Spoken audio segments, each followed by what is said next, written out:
భారీ వర్షాలతో వాగులు వంకలు పొంగి పొర్లాల్సిన సమయంలో మబ్బులు చాటేశాయి. సాధారణ జల్లులు సైతం కురవకపోగా వాతావరణం మండు వేసవిని తలపిస్తోంది. జలాశయాల్లో నీటి మట్టాలు పడిపోతున్నాయి. భూగర్భ జలాలు అడుగంటుతున్నాయి. పంటలకు నీటి సరఫరా గగనంగా మారింది.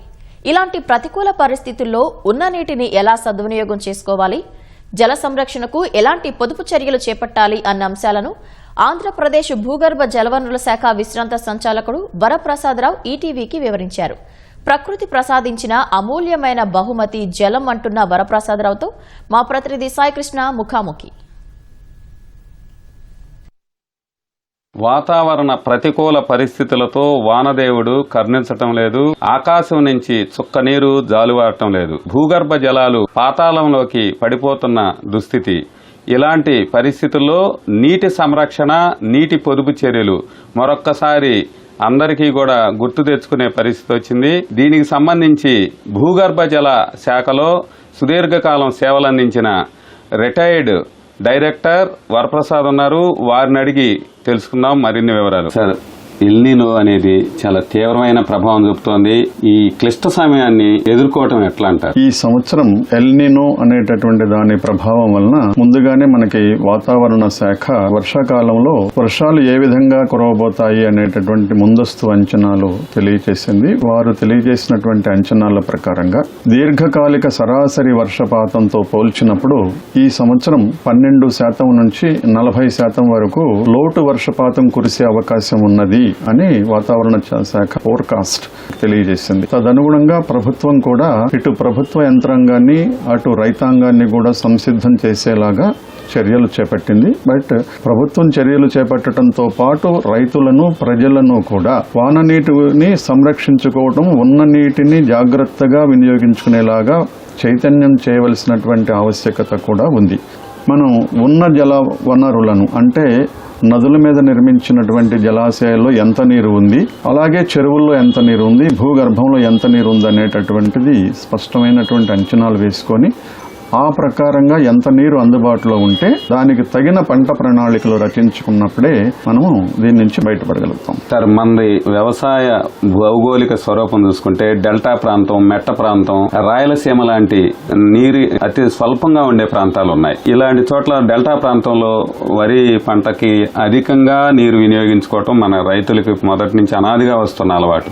ఇలాంటి క్లిష్ట సమయంలో ఈ తక్కువ నీటితో మనం పంటల్ని ఎట్లా పండించుకుంటే నీటిని వనరులను సద్వినియోగం చేసుకునే అవకాశం ఉంది? డెల్టా ప్రాంతంలో ఇలాంటి ఎల్నినో పరిస్థితులు గతంలో కూడా వచ్చాయి. ఫర్ ఎగ్జాంపుల్ మన కృష్ణా డెల్టాలో ఉన్న 13,08,000 ఎకరాలలో 1997లో ఇలాంటి విపత్కర పరిస్థితులు వచ్చినప్పుడు ప్రతి సంవత్సరము సప్లై చేసే వాటర్తో పోల్చినప్పుడు ఆ సంవత్సరం ప్రకాశం బ్యారేజ్ నుంచి చాలా గణనీయమైనటువంటి నీరు తక్కువలో సప్లై చేశారు.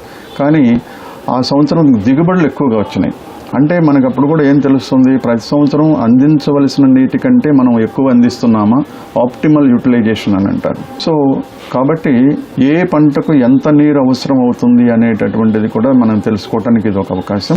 సో గతంలో ఉన్నటువంటి అనుభవాలను దృష్టిలో పెట్టుకొని ఇప్పుడు కూడా తదనుగుణంగా ఏ ప్రాంతానికి ఆ ప్రాంతం గంపగుత్తగా మొత్తం డెల్టా అంతా వరే వేసేయాలి అని కాకుండా విత్ ఇన్ ది డెల్టాలో కూడా మెరక ప్రాంతాలు ఉన్నాయి, పల్ల ప్రాంతాలు ఉన్నాయి. వరి తప్ప వేరే ఏ పంట పండదన్న చోట తప్పదు వరి వేయాలి. వరి తప్ప వేరే పంట కూడా పండించుకునే అవకాశం ఉన్నప్పుడు ఇతర పంట వైపుకు మళ్లించి రైతులను చైతన్యం కలిగించి ఆ పంటకి మళ్ళీ గిట్టుబాటు ధర అందించేలాగా కూడా ప్రభుత్వం చర్యలు తీసుకుంటే అటు రైతాంగము బెనిఫిట్ పొందుతారు.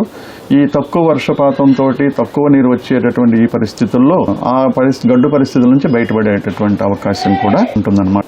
గతంలో అనేక కార్యక్రమాలు నీటి సంరక్షణ కోసం ప్రభుత్వం చాలా కార్యక్రమాలు చేపట్టింది. ఇవాళ ప్రభుత్వం చేపడుతున్న జల సంరక్షణ, జలహారతి ఇట్లాంటి కార్యక్రమాలన్నీ కూడా ప్రజలకు కింద స్థాయి వరకు ఎంత మేర అవగాహన కల్పిస్తున్నాయి నీటి సంరక్షణ, పొదుపు చర్యల కోసం? జల సంరక్షణ ఎందుకు చేయాలి? సాధారణంగా మనకి అందరికీ ఎలాంటి అభిప్రాయం ఉంటుంది అని అంటే నీరంటే ఏదో ఉచితంగా దొరికే ఒక వస్తువు అనే ఫీలింగ్ మనకుంటుంది. ఎప్పుడైతే ఉచితంగా దొరుకుతుందో అనేటటువంటి ఫీలింగ్ మనలో ఏర్పడుతుందో నీటిని అవసరమైన దానికంటే కూడా ఎక్కువగా వినియోగిస్తూ ఉంటాం. నీరు అనేది ఉచితంగా దొరికేటటువంటి ఒక వస్తువు కాదు, అది ప్రకృతి ప్రసాదించినటువంటి అమూల్యమైనటువంటి ఒక బహుమతి. కాబట్టి ఒక్కసారి మనం ఆలోచించండి. మనం స్నానానికి వెళ్ళినప్పుడు పూర్వకాలంలో ఒక బకెట్తో అయిపోయేది. ఇప్పుడు ప్రతి బాత్రూంలోనూ ప్రతి కిచెన్లోనూ ఎక్కడ చూస్తే అక్కడ ట్యాప్ కనెక్షన్ పెట్టుకొని మనకి ఎంతసేపు స్నానం చేయాలనిపిస్తే అంతసేపు స్నానం చేసి ఆ బకెట్లో నీళ్లు పారబోస్తారు. ఇది మనకు తెలియకుండానే జరిగేటటువంటి సహజమైనటువంటి ప్రక్రియను నేను మీకు గుర్తు చేయదలుచుకున్నాను. ఈ సందర్భంలో ఒక్కసారి ఆలోచించండి. అలా కాకుండా మనం మార్కెట్లో ఇవాళ కిన్లే మినరల్ వాటర్ని లీటర్ 20 రూపాయలు 25 రూపాయలు పెట్టి కొనుక్కుంటున్నారు. అలా కొనుక్కొని వచ్చి స్నానం చేయమని అంటే మీరు ఎన్ని లీటర్లు స్నానం చేస్తారు? మరి ప్రభుత్వము ఇంటింటికి మంచినీళ్లు సప్లై చేస్తా ఉంది. ఎంత డబ్బు ఖర్చు పెడితే ఆ కొద్దిపాటి లీటర్లు మన దగ్గరికి వస్తున్నాయి. ఆ కొన్నటువంటి నీటిని మనము వినియోగించేటప్పుడు ఎంత జాగ్రత్తగా బొట్టు జాగ్రత్తగా వినియోగించుకుంటామో అలాగే ప్రభుత్వం మంచినీటికి సరఫరా చేసే నీరు కానివ్వండి, పంట పొలాలకు సరఫరా చేసేటటువంటి నీరు కూడా అలాంటిదే అని మనకు ఆలోచన చేసినప్పుడు మన వినియోగంలో తప్పకుండా మార్పు వస్తుంది. ఇలాంటిది ఒకటి తీసుకుని రావాలి. బర్వన్ మనకి వర్షం ద్వారా భూమి లోపలికి మన భూభాగంలో ఆంధ్ర భూభాగంలో పడేటటువంటి నీటి లభ్యత ఎంత ఉంది అని లెక్కగట్టినప్పుడు కొరత ఏమీ ఉండదు. దాదాపు ప్రతి సంవత్సరం నార్మల్ రెయిన్ఫాల్ అంటే దాదాపు 1000 మిల్లీమీటర్లు. అంటే ఆంధ్రప్రదేశ్ చుట్టూతా ఒక గోడ కట్టేసి హద్దుల్లో పడిన వర్షాన్ని ఎటు బయటికి పోకుండా అట్టిపెట్టినట్టయితే 1 మీటర్ లోతు వర్షపు నీరు పైకి ఇదవుతుందన్నమాట. అంత నీరు మనకి ఉన్నట్టుగా. అది ఎన్ని టీఎంసీలు అని లెక్కగడితే సుమారు 5000 టీఎంసీల పైనే ఉంటుంది. ఈ 5000 టీఎంసీల వర్షపు నీటిలో మనం నదుల మీద నిర్మించుకున్నటువంటి జలాశయాలు ఎన్ని ఉన్నాయి? దాదాపు ఒక 120 దాకా ఉన్నాయి.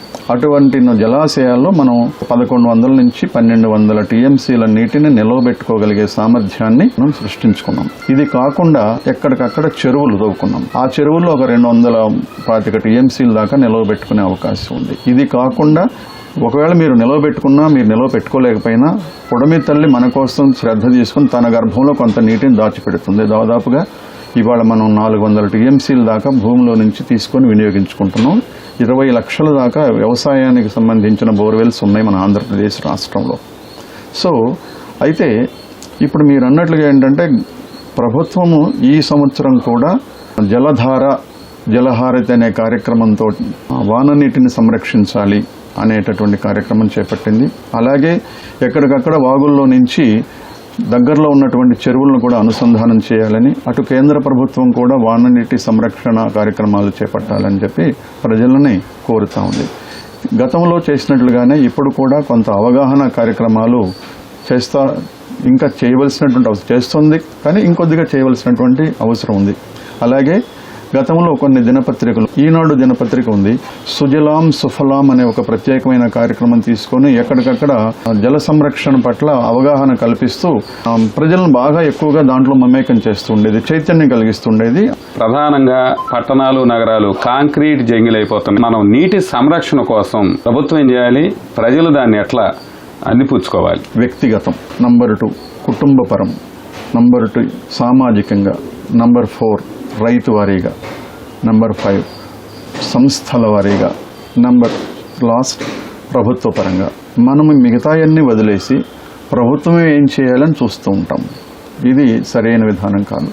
ప్రభుత్వం చేయాల్సింది పెద్ద పెద్ద పనులు చేయాలి. ఏది ఇప్పుడు గోదావరి నుంచి కృష్ణాకు నీళ్లు తీసుకురావాలంటే పట్టిసీమ లాంటి పెద్ద పెద్ద పనులు చేయాల్సింది ప్రభుత్వం. ఇంటి దగ్గర మీరు చేసేటటువంటి దుర్వినియోగం ఎంత? చిన్నపాటి గుంత తవ్వుకుని ఉంటే నీళ్లు నిల్వ ఉంటాయి కదా, మెల్లగా లోపలికి వెళ్తాయి. ఆ కొద్ది మేర కూడా నేను వదిలిపెట్టను, నాకు దిగుబడి తగ్గిపోతుంది అనే ఆలోచన కనుక ఉన్నట్లయితే రైతాంగం అదే ఒకటి ఆలోచన చేయాలి. ట్రెడిషనల్ వాటర్ స్టోరేజ్ బాడీస్ని మనమే ధ్వంసం చేసుకుంటాం. వాటిని మళ్ళీ పునరాలోచించుకొని పునరుద్ధరించుకోవాల్సిన అవసరం ఉంది. ఇది వ్యక్తిగత నీటి నిల్వ సామర్థ్యం పెంచుకోవాలి. నంబర్ 1. అప్పుడే ప్రభుత్వం వైపు చూడాలి. సరే, ఇప్పటి యువతకు విద్యార్థులకు నీటి సంరక్షణ పొదుపు కోసం మనం ఎట్లాంటి అవగాహన కార్యక్రమాలు నిర్వహిస్తే బాగుంటుంది? విద్యార్థులను, అటు హై స్కూల్ విద్యార్థుల్ని, యువత కాలేజీ విద్యార్థుల్ని జల సంరక్షణ పట్ల మనం గనక ఇన్వాల్వ్ చేయగలిగితే అద్భుతంగా ఉంటుంది. గతంలో మేము కొన్ని కార్యక్రమాలు చేయడం జరిగింది.